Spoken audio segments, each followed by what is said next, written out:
Bueno, pues empezamos. Buenos días y muchas gracias por acercaros a la sede del Lab, que depende de la Dirección General de Gobierno Abierto e Innovación Social.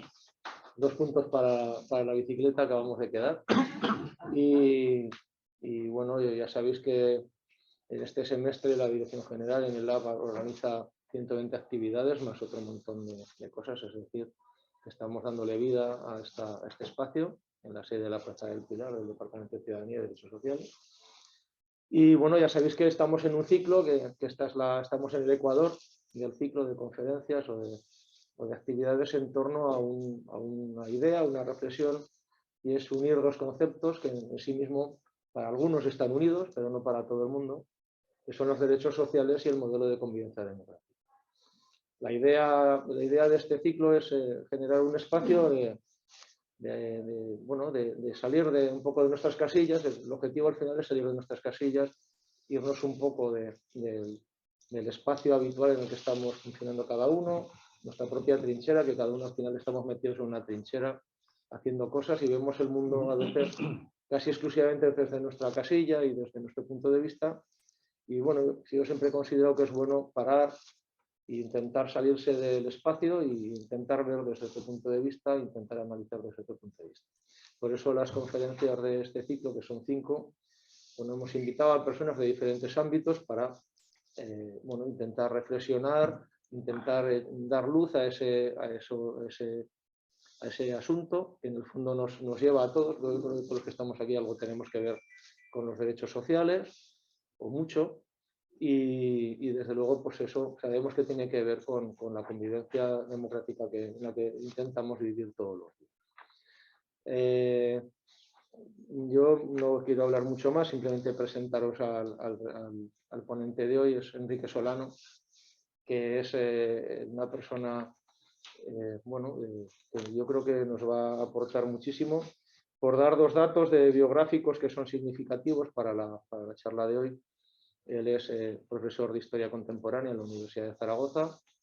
Por tanto, un historiador. Queríamos traer personas de ámbitos de reflexión distintos, ámbitos de conocimiento distintos, que pudieran dar una perspectiva y, por lo tanto, un fondo distinto al abordaje del tema genérico del ciclo. Y al mismo tiempo es el presidente de la Fundación Down, una entidad de una presencia muy importante en la ciudad de Zaragoza y en el mundo de la discapacidad intelectual, con una forma de hacer además especialmente provechosa. Es decir, yo como experiencia, voy a hablar un poco de mi experiencia, que no me puedo permitir el lujo al ya no ser gerente de Elías, me puedo permitir hablar de cosas que a lo mejor si lo fuera no podría hablar, ¿no? Pero la experiencia de esos años es una de las entidades sociales que yo creo que a mí desde luego me han generado mayor interés, mayor sensación de que se estaba trabajando bien y que tenían una gran capacidad de desarrollar proyectos interesantes adelante. Por lo tanto, yo creo que confluyendo esos dos ámbitos, yo creo que su punto de vista va a ser muy interesante. Además, tengo la suerte de conocer a Enrique desde hace más tiempo, de otras cosas que no son ninguna de esas dos, en ámbitos o foros de debate, de reflexión, por eso pensé inmediatamente en él para invitarlo a este ciclo, porque tiene siempre una visión profundamente original y además desencasillante. No sé si esa palabra existe, pero si no la podemos acuñar hoy. Es la capacidad de golpearte lo que tienes asentado y obligarte a pensar de una forma distinta. A mí por lo menos cada vez que he tenido ocasión de hacer ese tipo de reflexión con él, el producto que ha producido en mí ha sido precisamente eso, el cambiarme la perspectiva. Y poco más que contar, dejarle, ya sabéis un poco la dinámica. Tenemos hasta las 2:30. Inicialmente pues hay una primera intervención, en este caso de Enrique, y luego bueno, pues entramos en un diálogo entre todos, o ya también a lo mejor a mí se me ocurre alguna pregunta para enredar con Enrique, dada la confianza que nos caracteriza y que tenemos. Y bueno, no amenazo, sino que aviso. Pues ya lo siento. No, tú ya estás. Ya está, yo ya he acabado. Vale. Bueno, si veis que no se me escucha bien, llámela aquí. Vale. Todo tuyo. Intentaré que se me escuche lo mejor posible. Bien, voy a ver si lo digo bien. Muchísimas gracias a la Dirección General, aquí representada por su director de Gobierno Abierto y de Innovación Social, lo he dicho bien. No es una cuestión de protocolo, es una cuestión sentida, igual que sentido es el sentirme un compañero más de los y las que estáis aquí, y me gustaría que mis palabras, que espero que luego sean las de todos, pues animen a ese espíritu de debate y de análisis que yo creo que es lo que nos puede interesar a todos. Por supuesto a Elías y a Joaquín, gran amigo, el tiempo y el roce pues hace que se produzcan estas situaciones y fue muy bonito cuando por fin un día pudimos tomar un café y hablar sin más de lo que salía, de lo divino del humano, y utilizando un par de cuestiones. Yo creo que aquí hay un valor que se ha planteado y que yo me lo tomo al pie de la letra. El primero es que efectivamente es bueno analizar las cosas desde otros puntos de vista. Y en segundo lugar, que yo creo que aquí nos permitimos y tenemos la confianza suficiente para prescindir de lo políticamente correcto. Unas cosas que se digan estarán de acuerdo con lo políticamente correcto, y otras cosas que se digan, para las sometidas a la crítica y debate, pues a lo mejor, según cómo se puedan interpretar por parte de cada cual, bueno, no lo estarán o dejarán de estar. Bien, a mí me gustaría primero hacer, aunque ya lo ha hecho Joaquín, una presentación muy personal, y lo digo con absoluta humildad, pero para que veáis un poco, os voy a hablar de tú, si no nos importa, de cuál es un poco por lo menos la intención de estos minutos que vamos a estar reunidos. Bien, efectivamente, me he dedicado profesionalmente y me sigo dedicando a la historia. Soy profesor de historia en la Universidad de Zaragoza, algo que desde hace muchos años ha hecho que me sienta privilegiado, porque la vida te va haciendo escéptico. Pero sí que es cierto que durante muchos años he sabido o he querido conectar lo que podríamos denominar mi vivencia profesional y el estudio de la historia con lo que podríamos llamar la praxis de la historia, que es la vida cotidiana en la que todos nos movemos y en donde todos buscamos referencias de un tipo de otro. Bueno, me gusta mucho el mundo contemporáneo y hago cosas del mundo contemporáneo y me toca hacerlas, aunque mi mundo histórico quizás se va más al mundo de la modernidad, que para comprender en este país, por cierto, pues yo creo que es un periodo, pues aunque se quiera retirar de los programas curriculares, pienso que es un periodo pues fundamental, ¿no? La vida hizo que hace ya 26 años, pues de los 3 hijos que tengo, el más pequeño, yo le llamo el pequeño grande, Pablo, pues naciera con síndrome de Down, y eso pues me trastocó la vida. Recuerdo que un periodista muy al principio pues me preguntó que cómo me sentía, y aunque posiblemente en mi subconsciente latía la imagen musical de Pink Floyd, pues no era el sentido que le quería dar. El sentido que le quería dar yo es que cómo me siento, pues transitando por la cara oculta de la luna, es decir, por esa parte de la luna que conforma el astro y que sin embargo nunca está iluminada.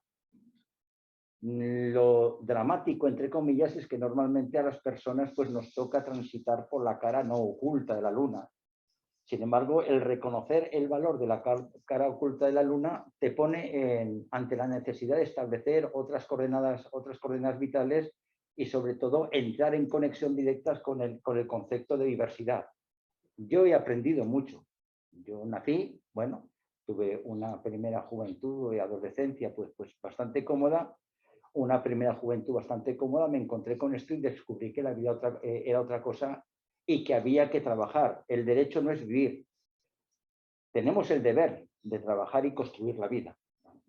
Otra forma de verla. Bien, volviendo a la materia, enseguida, desde casi la oscuridad y la nebulosa, pues me metí en una organización que entonces era tremendamente pequeñita, tampoco tenía yo muy conciencia de ello, el síndrome de Down, y enseguida me percaté que mi objetivo en el síndrome de Down no era principalmente mi hijo. Ya que puedes decir, pues ¿qué cosas nos estás diciendo? Enseguida tomé conciencia de que si no se trabajaba en una sociedad para que esa sociedad fuera capaz de ser más tolerante y ofrecer más alternativas a mi hijo y a otros muchos hijos e hijas, mi esfuerzo como padre no iba a tener ningún sentido. Y enseguida percibí este prisma de compromiso social y de transformación de la sociedad. Bien, si unimos los dos factores, el ámbito histórico y el compromiso social, con sus luces y sus sombras, claro está, pues quizás yo he tenido la posibilidad de analizar el mundo de la discapacidad y de los servicios sociales desde un planteamiento, desde un balcón histórico y viceversa.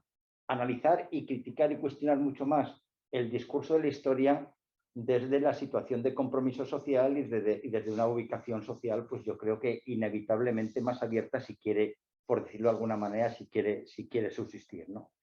Bien, eso me lleva, y no quiero obviarlo, eso me lleva a un tercer argumento. Fundación Down, historia, resultado en mi caso, y lo digo, insisto, con toda modestia, sentido de la ciudadanía y del ciudadano. Me siento básicamente un ciudadano. Si ahora estuviera con mis compañeros en la facultad, y algunos de ellos lo saben, diría, aquí tenéis a un jacobino. Robespierre, ¿qué me dices? Pues sí, Robespierre, si hace falta, pero jacobino. La defensa de que todos somos iguales, que todos tenemos nuestro derecho a la libertad y que esa mezcla perfectamente supervisada nos lleva o nos eleva a la categoría de ciudadanos.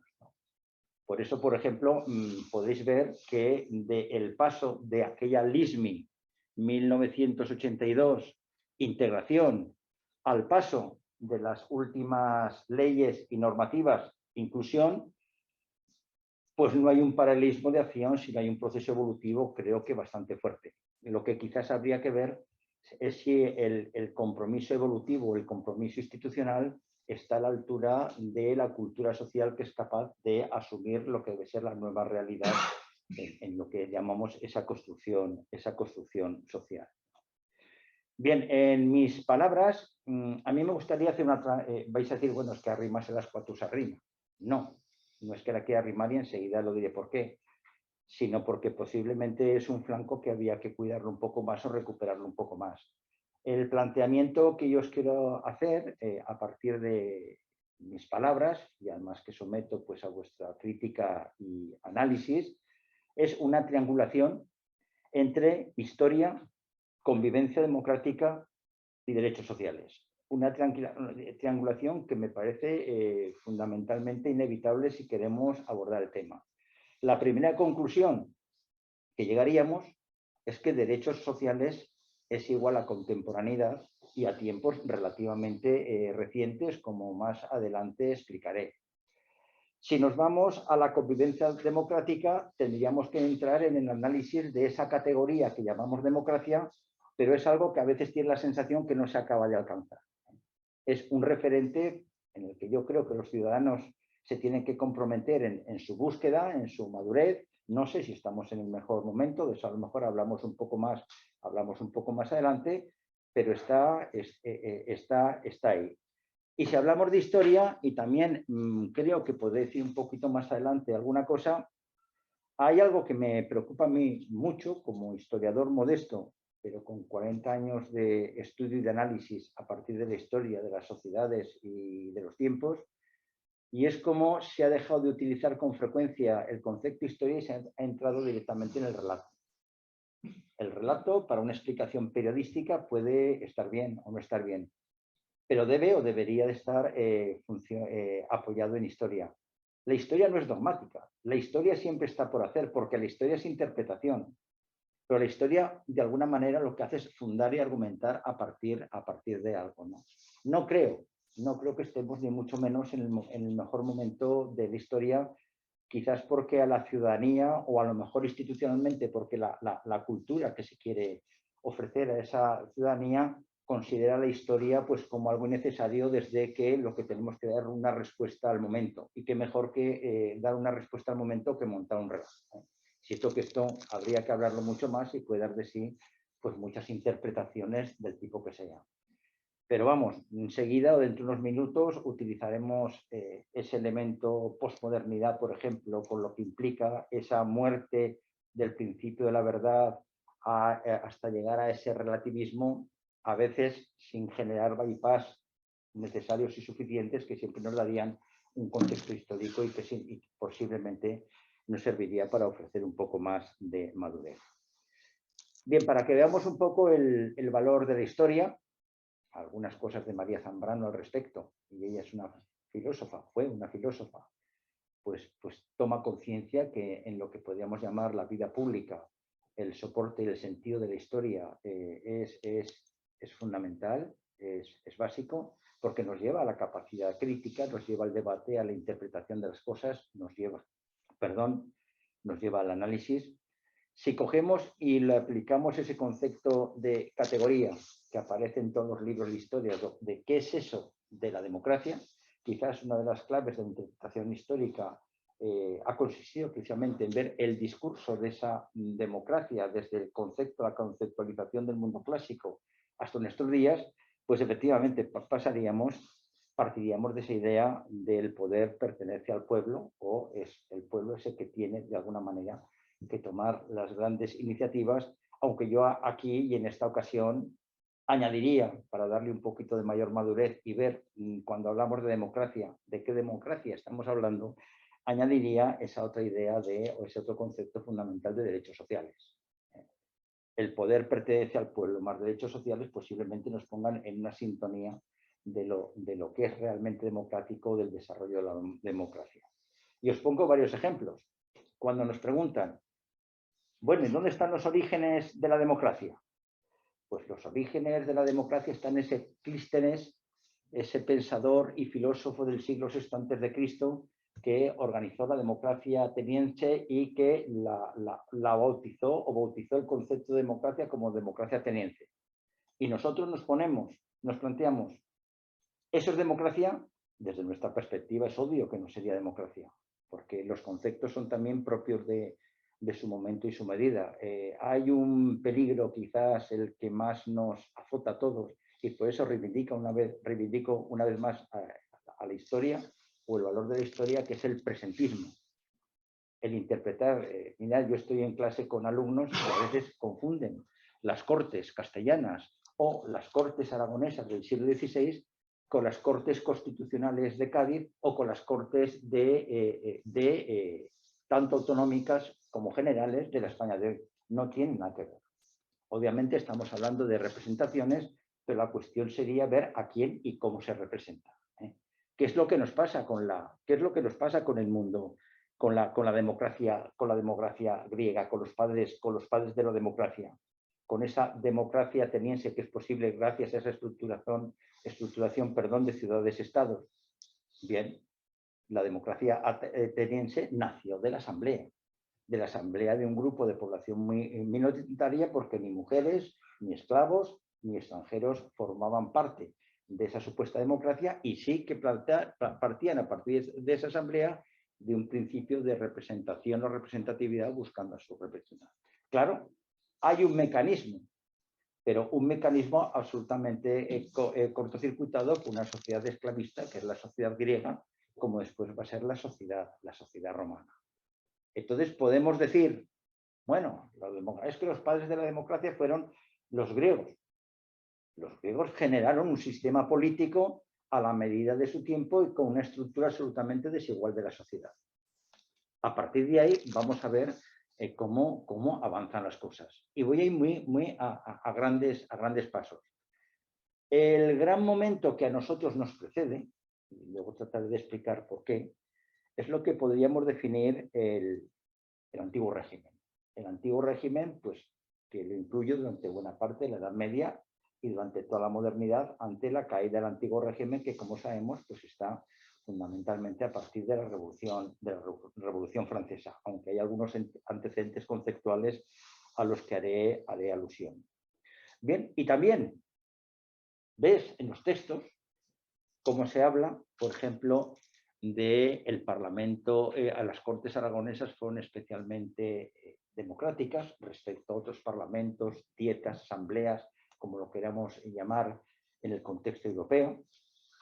No quiere decir que no fueran más avanzadas, pero se les acuña como cortes democráticas.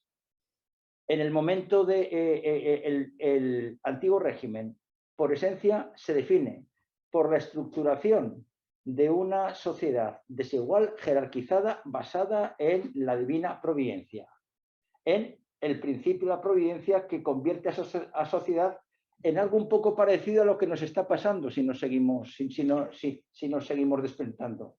Que ya todo lo que tiene que ver con la organización social ya está hecho o ya está establecido. Están los privilegiados, la nobleza, el clero, el tercer estado, los campesinos, todos cumpliendo su papel. Yo recuerdo una obra de los años 60 de Erich Fromm, El miedo a la libertad se llamaba, en que a la hora de soportar y justificar las grandezas que también tenía el mundo medieval, pues te decía eso. Bueno, psicológicamente por lo menos era una sociedad que ya no tenía aspiración a transformarse en algo distinto, lo cual obviamente no es cierto, pero así se contemplaba, y como consecuencia de esa falta de aspiración de una sociedad ya construida y estructurada, aunque fuera a través de la desigualdad, porque la divina providencia había puesto a cada uno en su sitio, lo que había que plantear son otros postulados históricos.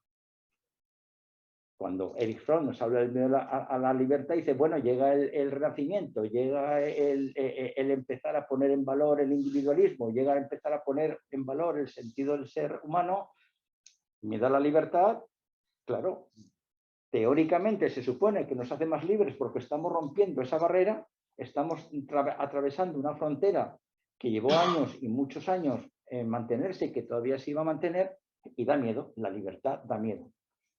Yo os animo que la libertad os siga dando miedo, porque entonces posiblemente es cuando creeréis en la auténtica libertad, ¿no? Si la libertad no da miedo, posiblemente no vamos a tener ánimo transformador pues para que eso pueda ser así. Pero en fin. Bien, antiguo régimen, sociedad jerarquizada, Castilla, Aragón, Polonia, cada uno con su representación, vamos a llamar parlamentaria, entre comillas, a partir de lo que es histórica o sociopolíticamente el binomio de la época, que es el binomio rey-reino. La pregunta que nos tenemos que hacer a la hora de ese pacto, cuando había posibilidad de hacerlo con el rey, es quién representa el reino. Y lo que representa al reino son las oligarquías municipales, es la nobleza, pero el común de la población en absoluto está representado, porque lo que representan los privilegiados son los intereses de los privilegiados. Y entonces decimos, bueno, hay un parlamento que en un momento determinado pone una serie de condiciones al monarca, pone una serie de condiciones al emperador, como puede ser pues, el Reichstag, por ejemplo.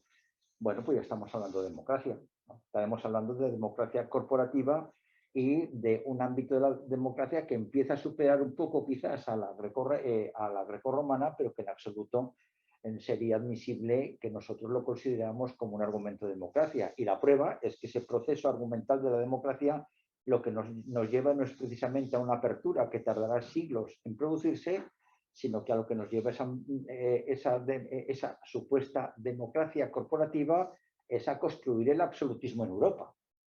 Por lo cual incluso esos parlamentos van a quedar mucho más debilitados frente al poder omnímodo del emperador, al poder omnímodo del emperador en cada reino o estado, pues que es el príncipe correspondiente, ¿no? A veces me han dicho, bueno, ¿y qué es lo que cambia? Entonces, ¿qué es lo que cambia? ¿Cuál es la gran revolución que representa la Edad Moderna? La gran revolución que representa la Edad Moderna es el mismo transcurso y contradicciones de la modernidad, ¿no? La Revolución Francesa empieza, no, la Revolución Francesa es la eclosión de un proceso de transformación previa, que ha pasado desde esa construcción de esos estados nacionales, se ha implementado con ese ejercicio de absolutismo, y el absolutismo ha creado tal cúmulo de contradicciones que acabó estallando nada más y nada menos que pidiendo y exigiendo, al menos en lo político y en lo jurídico, un nuevo orden social, ni más ni menos, que es como tendríamos que interpretarla. Bien, por lo tanto, tendremos que ser muy conscientes, si hablamos de democracia o de parlamentos en la Edad Moderna, hasta qué punto esos parlamentos realmente representaban a la sociedad, y desde luego en esas circunstancias lo que es obvio que en sus cabezas no tenían ni mucho ni poco que ver los derechos sociales. Por eso insisto al principio que los derechos sociales están en el ámbito de la contemporaneidad. Y llegamos a un siglo que yo recuerdo, y permitidme la anécdota, que cuando estudiaba aquellos bachilleres de antaño lo planteaban como el más aburrido del mundo. Quizás en la España franquista pues eso podía tener cierto sentido, ¿no? Y sin embargo es un siglo, una centuria de tensiones realmente importantes, ¿no? que es el siglo XVIII. El siglo de la Ilustración. Nos tendríamos que plantear si hubo en España Ilustración y sobre todo cuándo y qué niveles o puntos de desarrollo tuvo esa Ilustración. El siglo XVIII es un punto de arranque importante hacia esa nueva concepción de la democracia. Es un punto importante porque se impone el principio de la razón. Y a partir del principio de la razón se redefine la definición del ser humano y sus propias capacidades. No nos olvidemos que el siglo XVIII forma parte en buena medida del antiguo régimen, salvo en la excepción americana, que ya será en el último tercio del siglo XVIII, y la francesa, que se nos va un poquito más adelante. Por lo tanto, hay que considerar, no es que el concepto de democracia cambie sustancialmente. Lo que cambia es la interpretación y el bagaje para buscar otro modelo de sociedad, ¿no?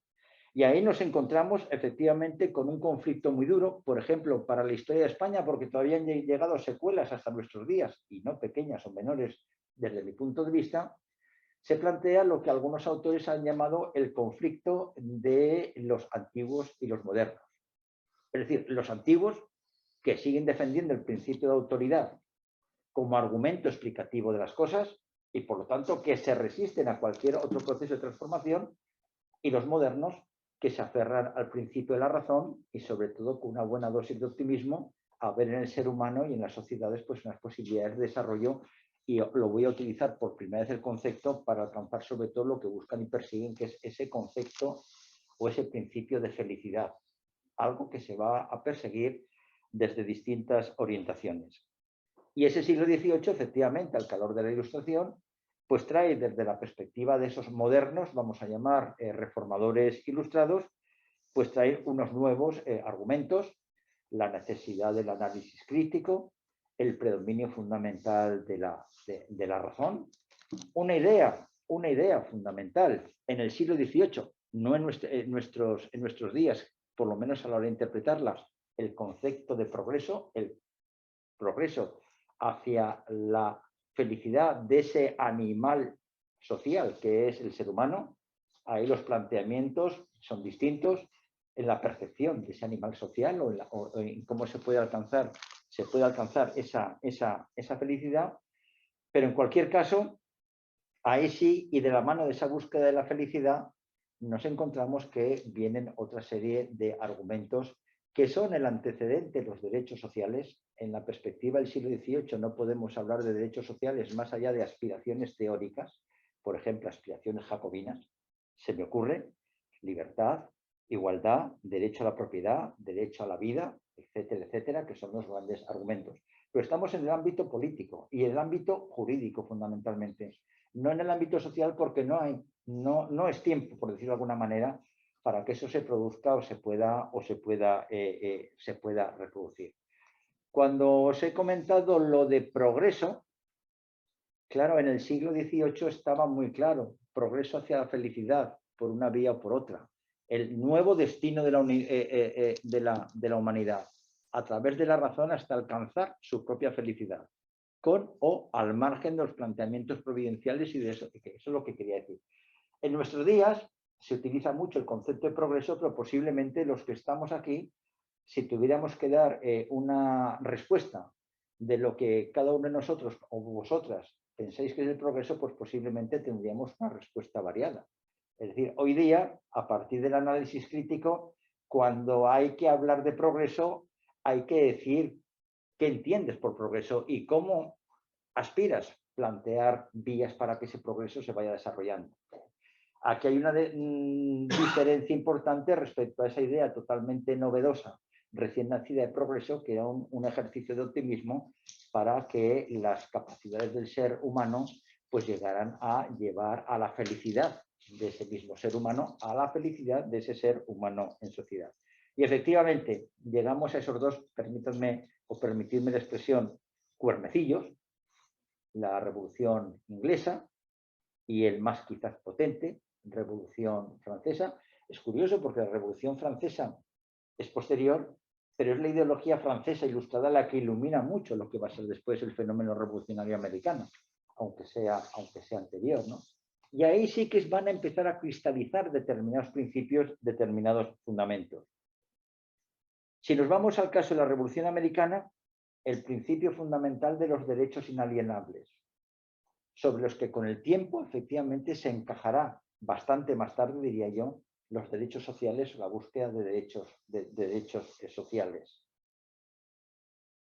Todos los hombres nacemos iguales, el sacro principio de la libertad, la vida, la propiedad. Aquí hay un detalle que a veces nos pasa desapercibido, y es que los norteamericanos también lo tenían un poco más sencillo, desde el punto de vista político y desde el punto de vista jurídico. Y es que los norteamericanos, cuando hacen la revolución, no hacen la revolución sobre una estructura estamental. La estructura estamental la han dejado en Francia o la han dejado en Inglaterra. Un dato importante pues, para percibir por qué esa especie, lo que después denominaremos o podríamos denominar como utilitarismo norteamericano hacia la felicidad, se inclinaba en los derechos estrictamente individuales, dejando quizás más de lado lo que podríamos llamar los derechos sociales. Hay un personaje, y me voy un poquito atrás, Tomás Moro, que posiblemente a muchos nos suena, que en su obra Utopía, en ese estado previsor del que nos habla, uno de los conceptos que nos plantea, que yo creo que en nuestros días no está superado, que tiene que ser un empeño, el alcanzarlo es libertad. Pero ¿cómo conciliar la libertad del individuo con la libertad de la comunidad de la que forma parte el individuo? Que es la gran pregunta, es la madre del cordero. Yo no sé si alguno tiene aquí la respuesta, o alguna, es posible que sí, pero me sentiría yo muy agradecido que me la comunicara porque es un debate, considero que bastante inacabado. Bien, la otra revolución, la Revolución Francesa. Acabamos de apuntillar esos principios, pero ya les otorgamos el valor, el concepto o el componente de valor sustancial sobre la dignidad de los seres humanos en sociedad y por lo tanto de las sociedades que conforman esos seres humanos. Todos los conocemos. Quizás en el análisis nos perdamos a pesar de todo, pero todos los conocemos. Libertad, igualdad y fraternidad. Son los tres grandes postulados de la Revolución Francesa. Pero esos tres postulados nacen cojos, porque justo uno, que es el que va a definir más adelante el principio de ciudadanía, que es el de la fraternidad, parece que enseguida queda cojo, enseguida queda suelto. Se habla de libertad e igualdad y por lo tanto se habla sobre todo de derechos políticos, derechos jurídicos y solo hasta cierto punto de ciertos derechos sociales. Naturalmente la igualdad nos lleva al jacobinismo, nos lleva a la percepción de una sociedad en la que todos somos iguales y a partir de ahí las libertades de todos tienen que ser respetadas. El cómo ya veremos. Pero la Revolución Francesa va a tener su termidor, como se dice con las revoluciones, cada revolución tiene su termidor. Viene Napoleón y encima va a venir después el Congreso de Viena en el año 1815. Y entonces definitivamente ese postulado o planteamiento de fraternidad, de suma individualizada de ciudadanos dentro de un Estado con un sentido universalista, porque son valores universales que trascienden ese Estado, queda muy pacato, queda muy reducido. Primero porque el Congreso de Viena representa la restauración política en Europa y en buena medida la vuelta al periodo anterior, que es un argumento que está ahí. Segundo, porque la definición de esos estados nacionales en la perspectiva del siglo XIX organizan su estructura política y jurídica al servicio de la definición nacional del Estado y por lo tanto rompen con cualquier principio de universalidad. Romper cualquier principio de universalidad en cuanto a los valores del ser humano implica nada más y nada menos que romper con los valores en ese territorio en donde se define el nacionalismo. Y eso nos va a llevar en una cierta carrera de gobiernos restauracionistas, de gobiernos de un tono más o menos liberal. Vamos a ver cómo empiezan a desarrollarse los primeros movimientos sociales por amor o buscando esa fraternidad, pero realmente son elementos que no consiguen alcanzar definición política suficiente hasta que llegamos a un momento que es la guerra franco-prusiana entre Prusia y Francia en el año 1870, que acabará con tras la derrota de Sedan, en donde nos encontramos que ya la definición de los estados nacionales, ahora definidos como nacionalistas, es absoluta. Ese periodo nos lleva hasta principios del siglo XX. Y principios del siglo XX no es el año 1900, es el año 1914, en donde se va a producir otra fisura. Y entramos en el periodo contemporáneo. No he tratado de completar más el concepto de democracia en la perspectiva del siglo XIX, pero yo creo que puede ser bastante claro después de lo dicho. El siglo XX tiene su especificidad. Julián Casanova, en su violencia indómita, un libro pues, que publicó hace un par de años, pues escasamente, si no me falla la memoria, nos da una idea de Europa que yo creo que es bastante atinada. Es decir, ¿dónde está la historia de Europa? Entre 1914, inicio de la Primera Guerra Mundial, y 1989, inicio de la caída del muro, esos tiempos que al paso que vamos los vamos a percibir con más nostalgia de la que nos podíamos imaginar. Y aquí sí, dentro de ese periodo, al margen de decir que cuidado Europa porque determinados elementos del pasado siguen perfectamente vivos, y no voy a entrar en ese discurso, salvo que en el debate se quiera decir o comentar alguna cosa, sí que hace una división de Europa, de una Europa horrenda y dramática, que es la Europa del 14 a la Segunda Guerra Mundial, 2 guerras mundiales, y al margen de las guerras mundiales unas tensiones políticas y sociales, y económicas obviamente, de mucho cuidado, y otra Europa más edulcorada hasta los años 70, vamos a poner este caso, la caída del muro de Berlín, en donde las condiciones son más generosas y en donde, desde mi punto de vista, realmente podemos encontrar realmente las bases del Estado social y de derecho. Y por lo tanto, donde podemos empezar a hablar de derechos sociales. Estamos hablando de una ONU que va a recepcionar en el año 1948 la Declaración Universal de los Derechos Humanos. Curiosamente, una declaración que en ningún momento utiliza el término de fraternidad, sí de dignidad de ser humano junto con la libertad y con la igualdad, pero que realmente actualiza todo ese recopilatorio de las formulaciones conceptuales sobre el ser humano y las sociedades que se habían planteado a lo largo del siglo XVIII y sobre todo en el último tercio del siglo XVIII, y las actualiza en Europa, que se empieza a creer eso del estado del bienestar, de la necesidad, incluso, estoy pensando en Keynes, por ejemplo, que para una economía que no deja de ser capitalista, pero que funciona, necesita también de un estado de satisfacción de los ciudadanos que forman parte de ese engranaje, y entramos efectivamente en unas décadas en donde esos derechos sociales, a golpe políticamente democracia cristiana, a golpe de socialdemócratas, pues tienen cierta cabida, y de los que más tarde que pronto vamos también a ser capaces de aprender los españoles. Yo aquí tengo en mis datos, no voy a hablar de ello porque podéis contar mucho más y mucho mejor que yo, pero 2 referencias: Declaración Universal de los Derechos Humanos 1948, Convención de los Derechos de las Personas con Discapacidad en Nueva York de 13 de diciembre de 2006. Aquí tenemos el arco de lo que podríamos llamar teórica plenitud de los derechos sociales. ¿Por qué? Porque fijaros, y esto es importante, curiosamente, cuando empieza el desarrollo de los derechos sociales, o empieza en Europa a plantearse el desarrollo de los derechos sociales, nos encontramos con la contradicción apolítica de los regímenes autoritarios y de los que se mantienen en democracias parlamentarias en la Europa de ese momento. Claro, ¿de qué estamos hablando?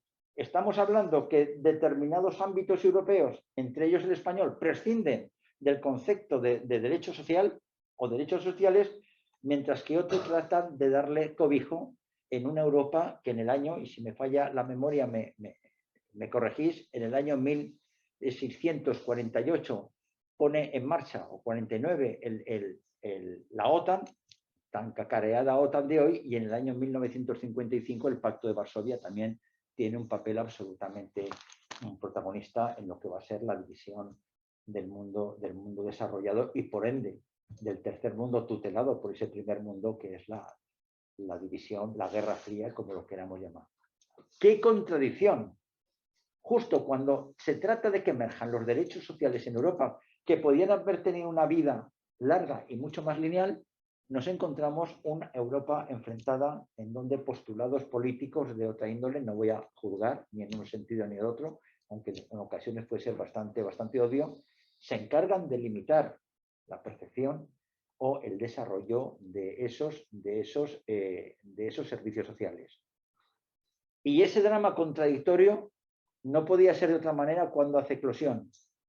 Hace eclosión en los últimos años 70, a lo largo de los años 80, mientras está cayendo el muro de Berlín, se están planteando políticas neoliberales cada vez mucho más duras, que todos los elementos de ética y moral que pueden definir y complementar la libertad, el concepto de libertad de cada individuo, de cada ser humano, se ven de alguna manera progresivamente más barridos por una maquinaria económica que es la que establece qué tipos de libertades deben de ejercer y desarrollar los ciudadanos. Ese planteamiento, aquí evidentemente podríamos discrepar, porque algunos estarán de acuerdo o estaremos de acuerdo con el significado histórico de las políticas neoliberales, por ejemplo, o el papel de la economía, y otros a lo mejor no lo estamos tan de acuerdo, ¿no?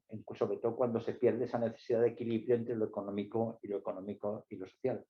Pero justo cuando se están desarrollando y cuando parece que pueden alcanzar cierta madurez, después de esa primera división política importante y trascendente de Europa, me estoy centrando fundamentalmente en el ámbito europeo o en lo que podríamos definir sobre todo el ámbito desarrollado, el mundo occidental, si queremos incluir a los Estados Unidos o no. Justo cuando eso se está planteando, viene una recomposición, hay una, podríamos calificarla perfectamente, compañera nuestra, Marina Garcés, creo que has hablado del cuarto pilar, que ya nos advierte de esa realidad. Es que cuando parece que empezaba a navegar eso que llamamos como estado o definimos como estado de bienestar, ese desarrollo de derechos sociales, hay un proceso de transformación de los valores que nacen en la Ilustración o en la Revolución Francesa, como queramos, son de alguna manera relegados en función de esos otros nuevos valores, ocasionando ese planteamiento totalmente disturbante de cara al mundo de los derechos sociales. Vaya contradicción. Pero hay otro argumento. Porque históricamente el desarrollo del liberalismo económico, llamémoslo neoliberalismo, llamémoslo mercantilismo, llamémoslo en la historia como queramos llamar, puede ser conducido. Puede ser conducido cuando hay elementos de análisis que de alguna manera marquen cierta ideología de hacia dónde pueden ir o deben ir las cosas en cada momento. El problema es que junto con la caída del muro de Berlín o junto con la eclosión del neoliberalismo, va a surgir ese fenómeno cultural tremendo que hemos denominado históricamente como posmodernidad. La posmodernidad, en principio, se carga la historia. Vuelvo a lo que he dicho al principio. Vamos a hablar de relato. La historia, el pasado, incluso el futuro. ¡Uy, qué cosa más! Lo que nos importa es el inmediato presente. Vamos a trabajar sobre la caída de las certezas, vamos a relativizar y vamos a buscar elementos de respuesta que nos lleven al ciudadano de hoy y en el mundo mecánico de hoy. ¿Pensar en el mañana? ¿Para qué? Si el mundo ya ha llegado. Incluso yo recuerdo que en los años 80 se hablaba del final de la historia, por ejemplo. Argumentos que creo que son tremendos. El pasado superado. El pasado nunca estará superado. No sé si recordáis una frase de Quevedo que decía: el pasado ya es pasado. El pasado ya no existe. El presente ya es pasado y el futuro no ha llegado. Bueno, pues aquí, en esa visión barroca de Quevedo, prácticamente se retoma en tiempos mucho más recientes y lo que importa es el inmediato hoy. ¿Análisis para qué? Hay que dar respuesta inmediata a las circunstancias inmediatas. Transformar la sociedad. Pero si a la sociedad es como tiene que ser, eso por supuesto, al menos personalmente lo pongo entre muchas comillas, ¿no? ¿Para qué? Ya está. volvemos a especie, permitidme la expresión, de neofeudalismo, que no tiene que ver nada con las lanzas y los caballos del mundo feudal, pero que también está creando una sociedad, o ha creado una sociedad de siervos y de señores. Sería un poco ese el planteamiento que tendríamos. Ahora están las multinacionales, están esas redes sociales a las que tanto pompa se les está dando en cada momento. Se está destruyendo del ecosistema lo que tiene que ver con el mundo rural, creando ingentes ciudades en donde culturalmente se atomizan las cosas, y lo que hay que hacer es sobrevivir cada día, sin más. No hay que entrar en otro tipo de... El análisis parece que sobra. La comida ya nos la ponen en el plato, lo digo simbólicamente, obviamente, porque hay gente a la que no se la ponen en el plato y no poca. La comida ya te la ponen en el plato para que te la comas. No pienses si es buena o mala, pero porque te va a alimentar igual, ¿no? Ese sería un poquito el planteamiento. Y sobre todo porque yo creo que es bueno relativizar las cosas. Las cosas son tremendamente relativas. Las puedes percibir desde muchas perspectivas. Las puedes analizar en caliente, en frío, a distancia, en proximidad. Y por lo tanto hay una carga de relativismo. Pensar que nosotros somos el ombligo, ya voy a utilizar yo histórico, entre el pasado y el futuro, pues es un poco, me parece un poco banal e ingenuo. Y antes le decía a los alumnos, cerrar los ojos y escuchar desde una ventana qué dicen los señores, los ciudadanos de entonces, dentro de 50 años, lo que dicen de nosotros. Y os vais a echar a reír o posiblemente a llorar, ¿no? O cuando les digo, hemos explicado y hemos ofrecido una Europa, una idea histórica de Europa. Ya veremos en los próximos años lo que se cuenta de Europa. Posiblemente habrá procesos posmodernistas de derribar literalmente la historia de deconstrucción. Me ha salido la palabra de deconstrucción histórica para volverla a construir, ¿no? Bien, entonces son dos argumentos. Populismos pues también tienen el arranque en el posmodernismo. Yo creo que ahí el posmodernismo te dice, genera espontaneidad, supera el momento presente, no entres en otro tipo de análisis. Esa es la fuente. Por eso todo vale. Bueno, si al discurso social de construcción total, construcción social, lo apoyas en la historia que te puede ofrecer alternativas y le das una cierta carga ideológica, no exclusiva, pero sí ponderada, yo creo que sí que se puede seguir construyendo, ese futuro. Los derechos sociales van a estar al calor de esa situación. Si me preguntáis si yo soy optimista, bueno, yo llevo en una organización trabajando 26 años, he tenido tiempo de equivocar mucho, pero de analizar mucho también, y creo que el paso que se ha dado desde el punto de vista de los derechos sociales es muy importante. Os animo a que sigamos sujetando contra viento y marea, porque hay una ecuación muy clara. Cuanto menos derechos sociales, menos democracia. Democracia en su contenido social y en su proyección social, obviamente, ¿no? Pero como ya decíamos hace varias décadas, y ahora va muy bien decirlo también, no son tiempos para la lírica. Se nos ha construido el futuro, o se nos está construyendo el futuro. Y cuando digo se nos está construyendo el futuro, es porque cada vez el futuro lo estamos construyendo menos los ciudadanos. Ese es un poco el argumento. Y en función de esa realidad o de esa situación, funcionará el devenir de los derechos sociales. Ahora sujetamos, por ejemplo, los derechos sociales a una cuestión presupuestaria. Hay que jerarquizar prioridades. No estoy hablando solo de discapacidad, en general. Hay que jerarquizar prioridades. No tenemos dinero, es crisis. Eso como elemento contingente está bien. Pero nos planteamos socialmente por qué tipo de transformaciones sociales habría que seguir trabajando para que los problemas de percepción económica o capacidad económica para mantener o no mantener los derechos sociales al menos se diluyeran. Yo soy un romántico, vaya por delante. Antes lo comentaba con Joaquín, que me está tomando, bueno, no me ha querido ya acompañar porque ya se había tomado uno, pero me está tomando un cortadito. Y le decía, mira, yo soy un romántico, pero yo creo que una vía muy potente para conectar con la sociedad, para buscar esa vía de transformación social, no es mucho el dictado de lo que tienes que aprender, sino que es fundamentalmente el cambio de mentalidad a través de la cultura. La cultura es como lo que se decía de las sinfonías de Beethoven, que nos unen a todos porque escuchamos la música y la música marca un lenguaje universal a partir de las emociones. Pues aquí pasa lo mismo. Difícilmente podremos recomponer la situación, profundizar en democracia y redefinir el valor de los servicios sociales si no somos capaces, porque claro, transformar la sociedad es muy fácil, pero no puedes imponer a la sociedad la transformación. Tiene que ser la misma sociedad y los mismos ciudadanos que la conforman los que crean esa transformación.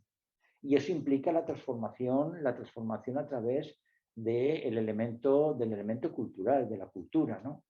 De ese lenguaje de comunicación, de ese elemento definidor de la sensibilidad de la gente. Los seres humanos tenemos muchísima sensibilidad, lo que pasa es que muchas veces la historia o el momento la embrutece, ¿no?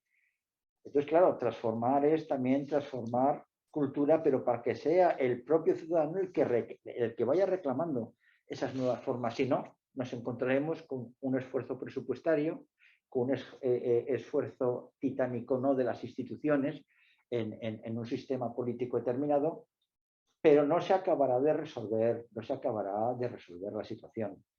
A mí me gustaría ser muy optimista. En fecha de hoy no lo soy. Sé que el futuro pues deparará a lo mejor buenos tiempos, por lo menos en la dinámica que se pueda seguir en relación con esto, ¿no? Sí que es cierto que yo creo profundamente en los derechos sociales y que los derechos sociales tienen que ser preservados, porque son elementos de identidad del ser humano, son elementos de desarrollo de su propia libertad. Aquí ya no voy a hablar de justicia, no voy a hablar de igualdad y cómo se trasciende la igualdad, porque entraríamos en un discurso mucho más largo, ¿no? Sí que quiero acabar, que creo que llevo no sé cuánto, pero mucho tiempo. Como mucho 5 minutos. Bueno, pues sí que quiero acabar con una frase que Joaquín también ya la conoce, porque siempre que tengo ocasión la repito. Yo soy un pesado, entonces pues tuve una temporada con Baltasar Gracián, con los contenidos, y bueno, me resonaba, era un magnífico compañero. Llegó Unamuno con su agonía del cristianismo y disfrutaba porque pensaba que me daba una forma de pensar, replantear. Últimamente me he hecho a una frase muy pequeñita, pero muy contundente, pronunciada en este caso por Manuel Azaña en el año 1930, en una época de mucha tensión para este país, pero yo creo que nos podría servir de referente, porque no se trata de repetir los valores de la Ilustración, recuperarlos, sino seguir su discurso y su adaptación a las nuevas circunstancias. Y entonces, a partir de ahí, hay una frase que a muchos os sonará y que yo aquí os la recuerdo, y a pesar de lo corta, como no quiero dejarme una preposición o un artículo, la voy a leer en su literalidad, que dice: la libertad a la que yo creo que nos debemos todos de aferrar, por nosotros y por todos los y las que nos rodean. Si no creemos en la libertad de los demás, difícilmente seremos capaces de considerar lo que es la libertad a la que nosotros debemos aspirar. La libertad no hace felices a los hombres. Fijaros cómo reniega de alguna manera, de ese principio de felicidad, porque también la felicidad puede llegar a situaciones muy graves, ¿eh? Y de autoritarismo feroz si marcas un único camino para alcanzarlo. La libertad no hace felices a los hombres, los hace simplemente hombres, que yo creo que es el mayor ejercicio de humanidad y un ejercicio absolutamente necesario para que dentro de él podamos encajar el auténtico valor de los derechos sociales. Y ahora ya sí, ya me callo.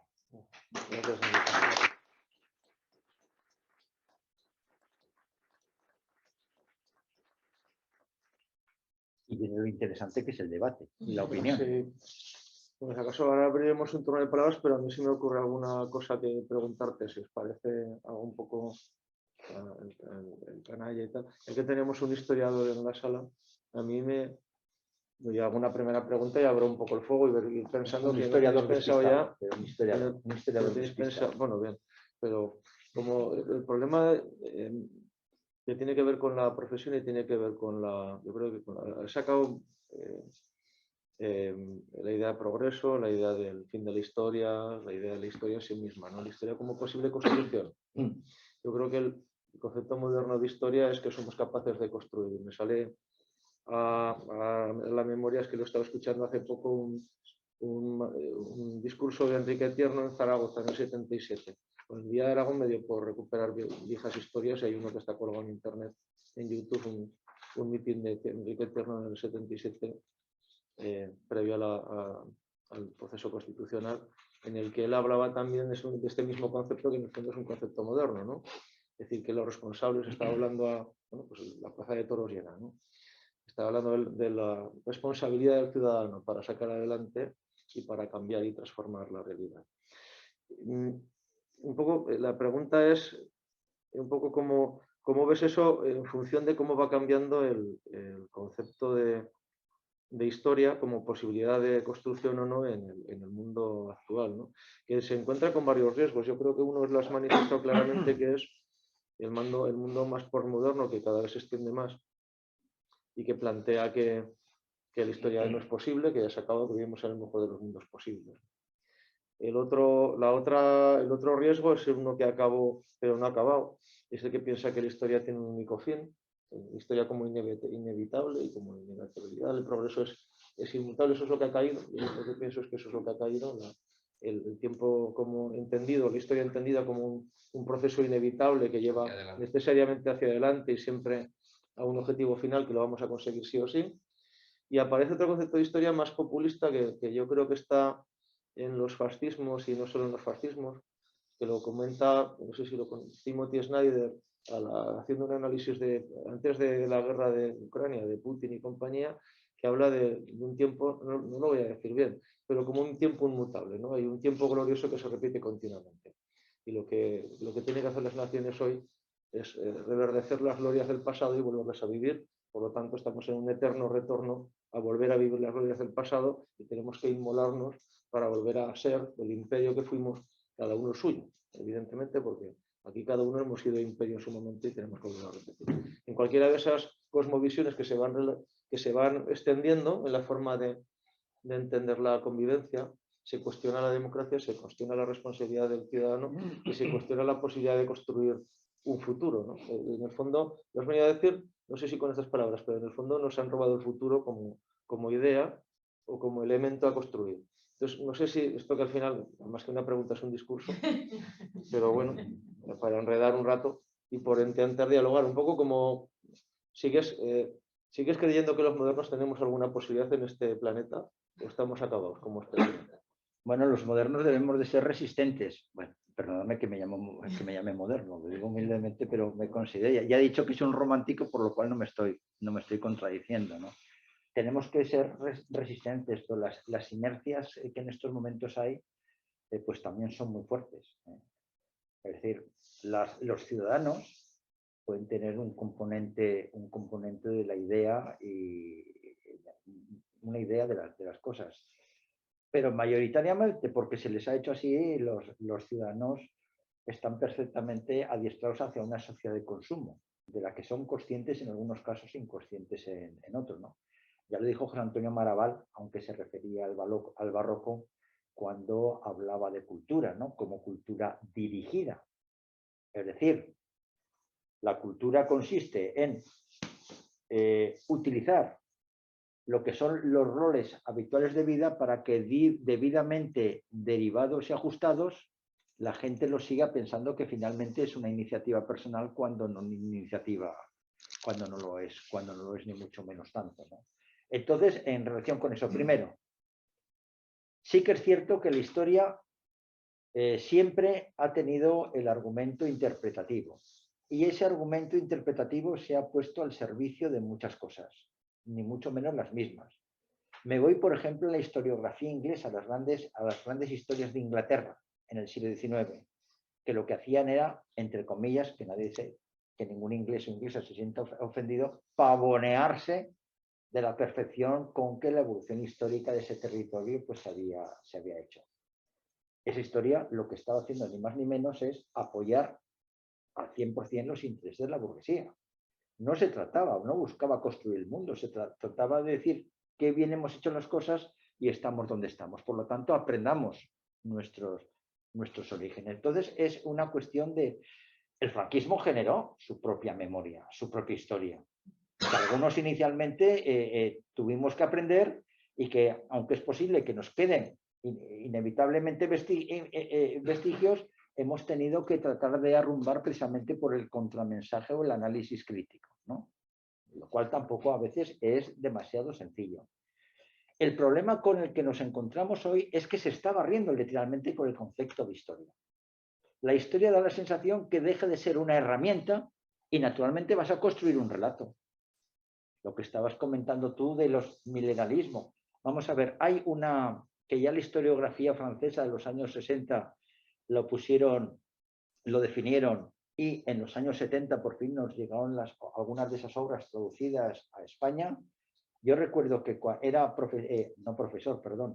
estudiante en la universidad y en la universidad estudiantes somos todos, estudiantes y profesores, y si no, mal lo tenemos, que a mí al principio me dejó un poco chocado cuando de repente leí que Lucien Febvre decía es que cada ciudadano, cada individuo es más hijo de su tiempo que de sus padres. ¿Pero qué me estás diciendo?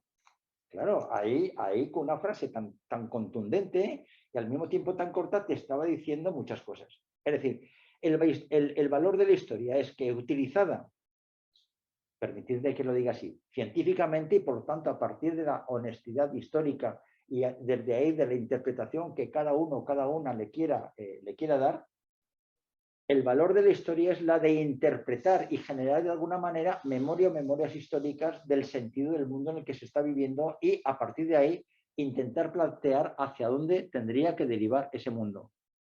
Pero no de una manera finalista. Esto es como el viaje a Ítaca. Lo magnífico del viaje a Ítaca no es llegar a una isla a la que nunca se llegará, sino todo aquello que te vas encontrando en el camino. Y entonces lo que tienes que hacer es dando respuestas con sentido, con análisis, no dando respuestas cuando te llega un mensaje muy bonito a través del móvil y dices, es verdad, esto es lo que hay que hacer. No, dando respuestas en un análisis muy, muy profundo.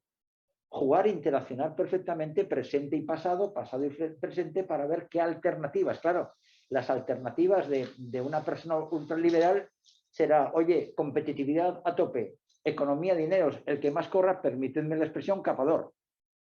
Otros pensamos que a lo mejor no hay que correr tanto por esa vía y lo que hay que consolidar son valores y elementos decisiva o definitivamente de beneficio y de conjunto social y por lo tanto a partir de ahí individual, ¿no? Ese es el otro planteamiento. Entonces, el problema que tenemos es que de cara a la galería se ha difuminado el propio concepto de la historia o su utilidad. Ahora montamos el relato o ahora a través de la cultura, mediante una novela o una obra de teatro, una obra de cine, decimos y establecemos pues cómo fue el pasado. Lo cual no es que sea negativo, en principio, porque es una forma para que el receptor, el ciudadano, pues bueno, por lo menos conozca y le suenen cosas. Pero también puede haber un elemento de perversidad pues bastante importante, ¿o no, no? Porque no salimos del relato. Aquí de lo que estamos hablando es de analizar cómo está constituida la sociedad en la que nos estamos moviendo y entre todos, cuidado, sentido jacobino, entre todos hacia dónde la queremos llevar. Y cuando ese hacia dónde la queramos llevar nos ofrezca unos primeros resultados, ya veremos entonces. Lo decía Tomás y Valiente, quien piense que la historia tiene un discurso racional, tal y como concebimos la razón, no sabrá qué es la historia, porque la historia genera su propia razón, su propio discurso. El siglo XIX se caracterizó por líneas finalistas. No se hacía historia, se hacía filosofía de la historia. ¿Cómo alcanzar el ser humano esa felicidad?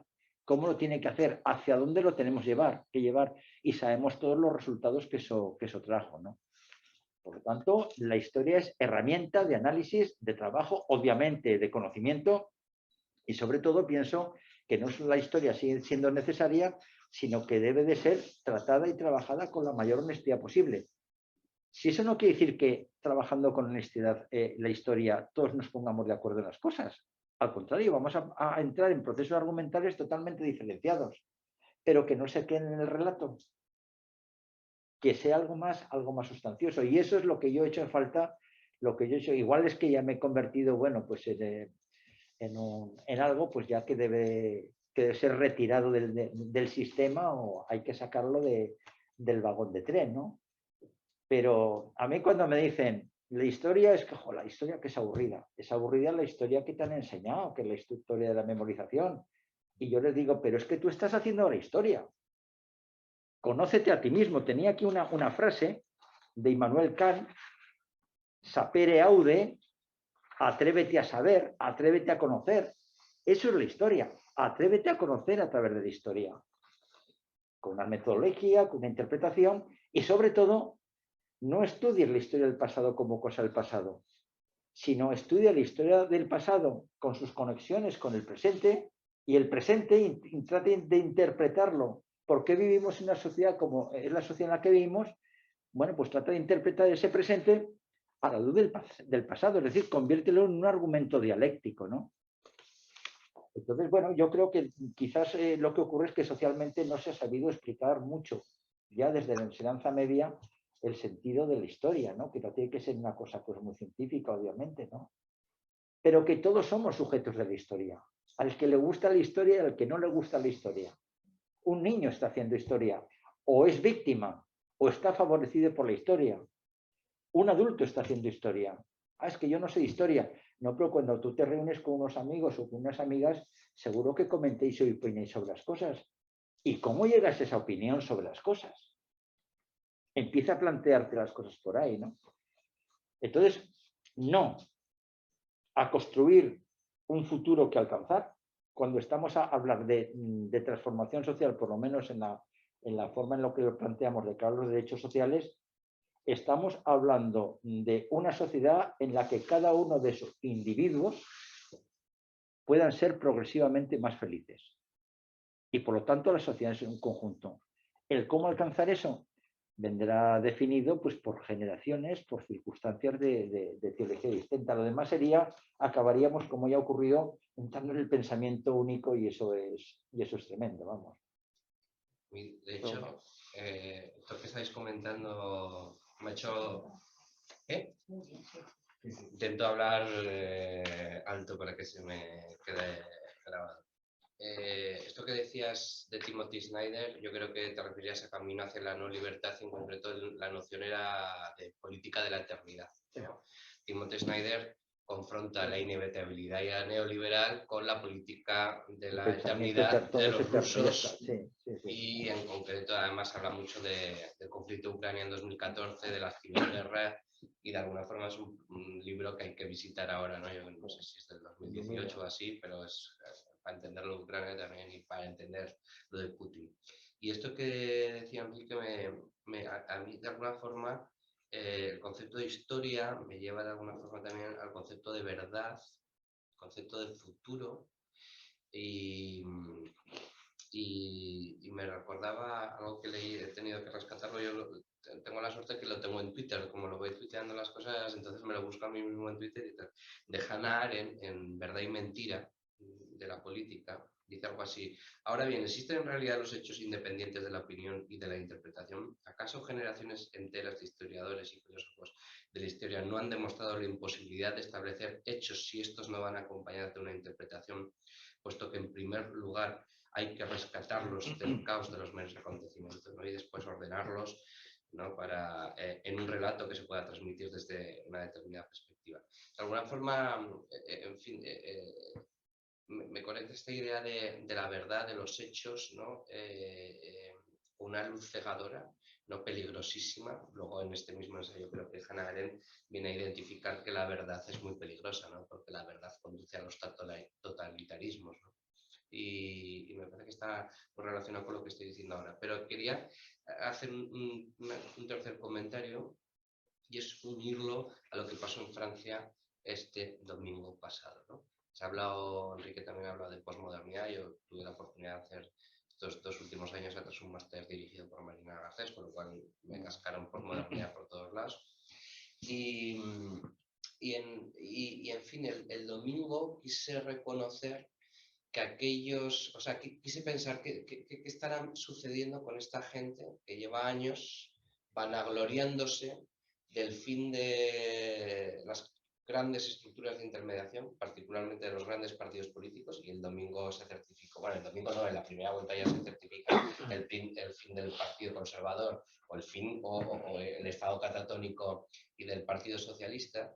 Yo creo, y había mucha gente, esta vez yo creo que un poco menos, ¿no? Pero hace ya 5 años, por lo de Grecia y tal, mucha gente en las redes van gloriándose, jactándose del fin, en fin, de los partidos democristianos y particularmente los socialdemócratas, ¿no? Y entonces, yo evidentemente en medio de esa celebración o de ese cierto alivio de que ganara Macron, pensaba esta idea elemental, digo, ¿qué hubiera pasado si Macron se nos muere hace 2 o 3 semanas? ¿No? De repente, pues a lo mejor gana Le Pen las elecciones, ¿no? Porque no puede emerger un segundo, un tercero de algo de una estructura tan diluida, tan posmoderna como por ejemplo es el Partido Movimiento de capitanea Macron, ¿no? Que se llama En Marcha, y como tantas otras estructuras políticas que han surgido en España y que han acusado de un hiperliderazgo tan extremadamente vulnerable y débil, ¿no? Una vez, en fin, cansada, abatida o vencida, a lo mejor por los medios de extrema derecha, estoy pensando ahora, por ejemplo, algunos líderes, en fin, esos partidos se están diluyendo como un azucarillo, ¿no?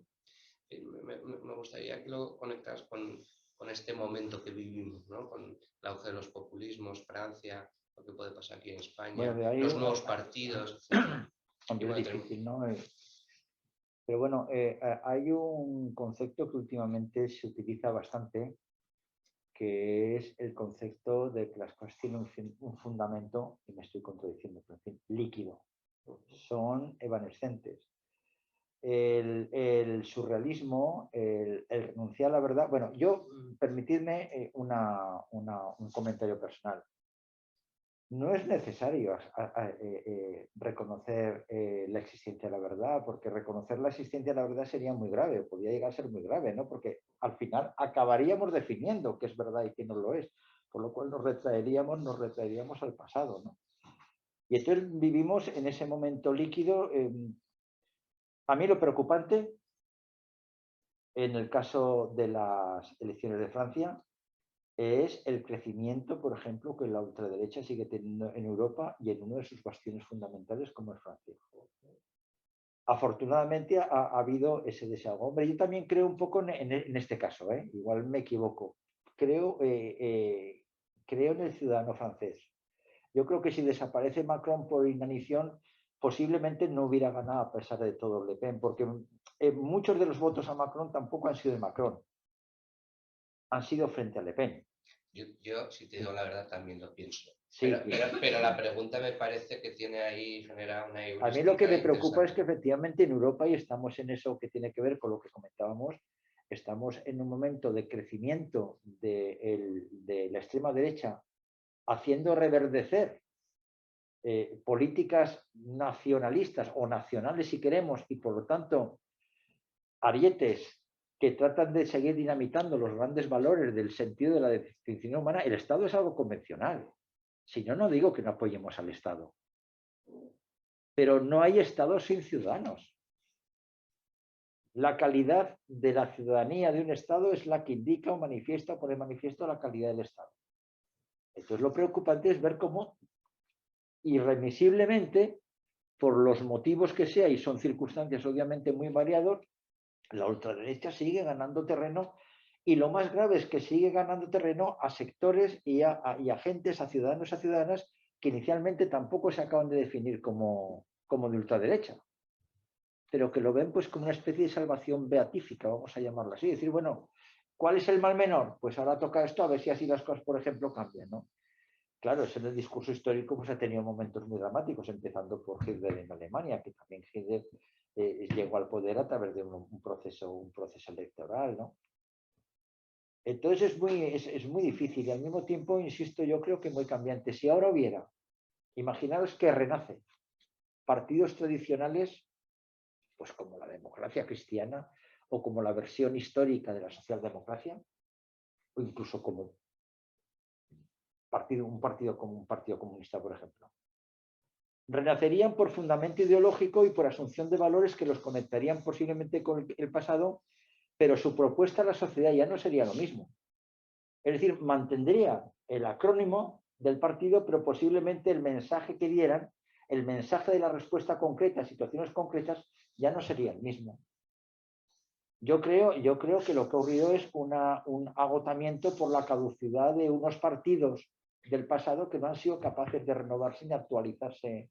Es decir, que el ciudadano no ha percibido en ellos respuesta y ha buscado algo nuevo sin saber muy bien al mismo tiempo en qué consistía o qué podía ser eso. Sí, en ese sentido estamos completamente de acuerdo.